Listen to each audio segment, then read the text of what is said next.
मेरे प्रिय छात्रों, उमाकांत मैथ स्टडी में आपका स्वागत है। आप पढ़ रहे हैं कक्षा 10वीं NCERT गणित में प्रश्नावली 2.2 में पहले का चौथा क्वेश्चन 4u² + 8u। बच्चों, इसमें आपको जैसा कि आप 3 क्वेश्चन उसमें से बहुपद के शून्य के बारे लगा चुके हैं। ये चौथा क्वेश्चन है। हमें हर सवाल में इस प्रकार से ये मानना है कि माना कि दिया गया द्विघात बहुपद का मान शून्य है। इतना होने के बाद शून्य ज्ञात करने के लिए हमें शून्य जरूरी है, इसलिए हमने मान लिया। तो आगे हल करेंगे। 4u² - 8u, सॉरी, 8u = 0 कर लिया। बच्चों, इतना होने के बाद हम इसमें 3 पद तो है नहीं है, तो डायरेक्ट इन दोनों में से जो भी उभयनिष्ठ कॉमन आता है, जैसे 4 का कॉमन आ रहा है, u का आ रहा है, तो 4u, तो यहाँ u + 4 दूनी 8 = 0 = 0। तो यहाँ u = 0/4 बराबर माइनस इतना, u = 0 बराबर इतना।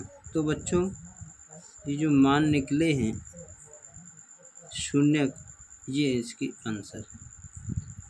बच्चों, हमें जांच करनी है शून्यकों की सत्यता की जांच में। यहाँ जांच लिख लेते हैं।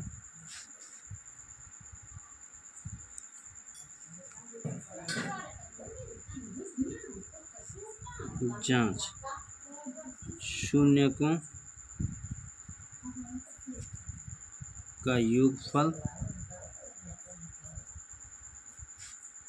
बराबर, योगफल 0 है, एक शून्य अपना -2 है, तो बराबर आएगा -2। तो इस प्रकार से हम लिख सकते हैं -u का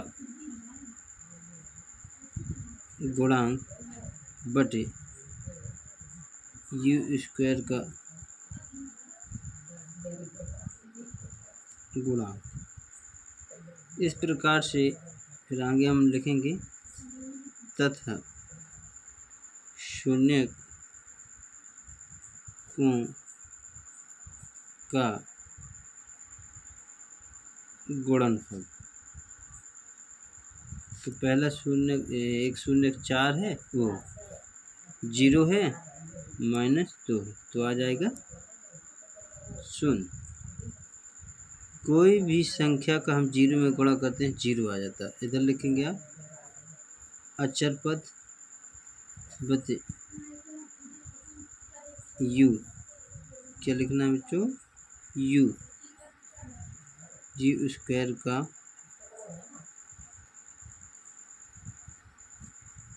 गुणांक।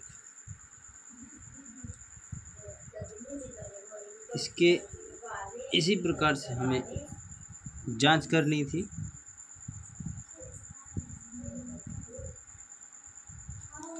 बच्चों, इसके बाद हमारा जो क्वेश्चन है पांचवा क्वेश्चन है t² - 15। ये क्वेश्चन नंबर पहले का 5वां क्वेश्चन है। बच्चों, इसमें वही लाइन लिखेंगे,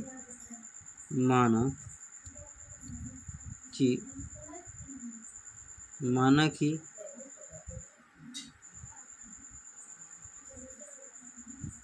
दिया गया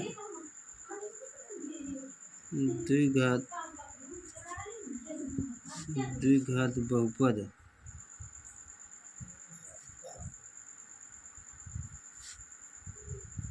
का मान 0। इस प्रकार से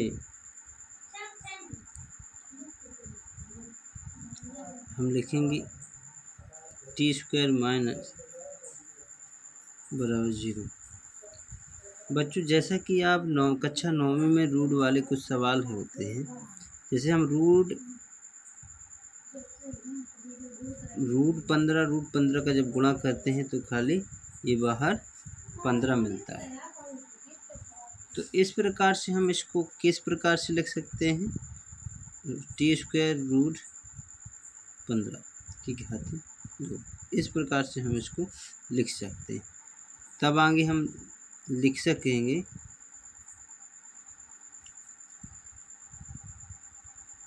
टी प्लस रूट 15 कोष्टक बंद और टी माइनस रूट 15। इधर हम एक सूत्र का भी उपयोग किए हैं, जो ए स्क्वायर माइनस बी बराबर ए प्लस बी और ए माइनस बी। यदि हमारा इस प्रकार का कोई भी बहुपद हो सकता है तो उसको हम इस प्रकार लिख सकते हैं, यदि ऐसा है तो उसको ऐसा लिख सकते हैं। तो बच्चों अब शून्य दोनों के बराबर में शून्य रख देंगे।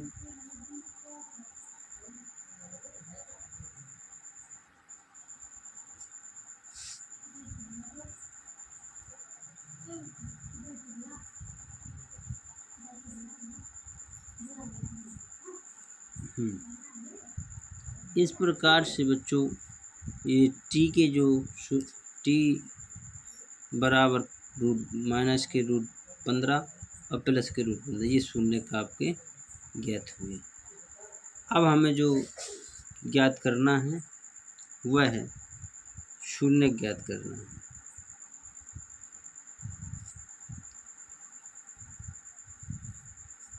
तो जांच लिखेंगे बच्चों,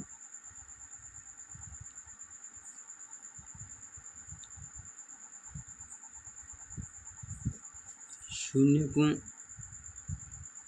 का योगफल। तो शून्य का योग जो होगा तो पहला क्या है, माइनस का रूट 15 प्लस का रूट 15। जब दोनों को हम जोड़ना घटाना करेंगे तो इसका आंसर आएगा मतलब 0। तो यहाँ हम लिखेंगे माइनस टी का गुणांक बटे टी स्क्वायर का गुणांक। अब आगे जो होगा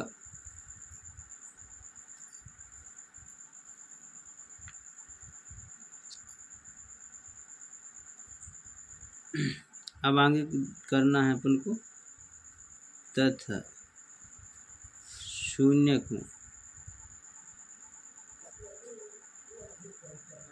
का गुणनफल बराबर रूट 15 माइनस का और प्लस का रूट 15। तो इसमें गुणा कर दिया जाएगा तो 15 आ जाएगा। यहाँ पे हमें लिखेंगे अचर पद बटे टी स्क्वायर का गुणांक। इस प्रकार से हम सवाल को जो है हल कर सकते हैं। अब ये प्रश्न क्रमांक पहले का 5वां क्वेश्चन हल होता है। अब जो लास्ट क्वेश्चन है उसको भी देखते हैं। छठवां है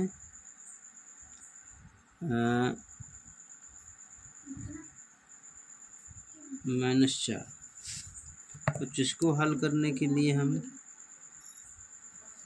लिखना पड़ेगा, माना कि दिया गया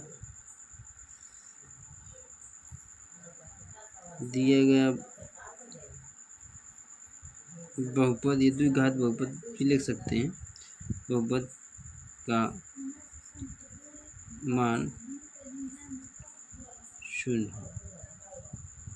कोई बात बच्चों, इस प्रकार से हम आगे जब इसको हल करेंगे तो 3x² - x बराबर 0। बच्चों इसमें हैं 3 पद, तो बच्चों इस 3 पद में है तो 4 3 12, मतलब लास्ट पद का अब पहले पद का गुणा कर लेते हैं। तो ये जब गुणा करेंगे तो 4 3 12, 12 के गुणनखंड निकलेंगे, एक तो निकलेगा 4x, एक निकलेगा 3। तो बच्चों हमें जो है इस प्रकार से 4x और प्लस के 3x जोड़ने घटाने पर माइनस के कितना आना चाहिए, इस 4 से हम 3 घटा देंगे तो माइनस का x बचेगा। तो यहाँ पर x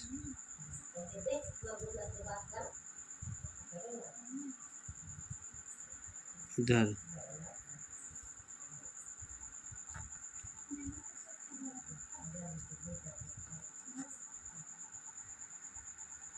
3x - 4 = 0, x + 1 = 0, 3x = 4, x = -1। हम इसको कह सकते हैं बच्चों आगे कि x = 4/3 और x = -3, ये शून्य के निकले हैं। शून्य के अलावा हम शून्य को की सत्यता की जांच करना है, जांच करनी, लिखेंगे शून्य को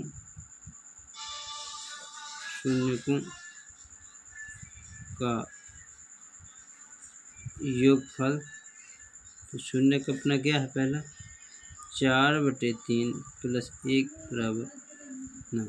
तो बच्चों इसको जब हम हल करेंगे तो ये भिन्न हो गई, 3 और 1 का लघुत्तम 3, 3 कम 3, 1 का गुणा 4 में 4, इधर माइनस प्लस का बाद में कर लेंगे, कोई बात नहीं, इधर 3 लिख दीजिए, तो यहाँ घटा दीजिए तो आ जाए 3, 4 में से 3 घटा दीजिए, 1/3 आ गया। अब यहाँ आप लिख देना -x का गुणांक बटे x² का गुणांक। इस प्रकार से बच्चों हमारा ये शून्यकों का योगफल हो गया। फिर आगे करेंगे शून्यकों का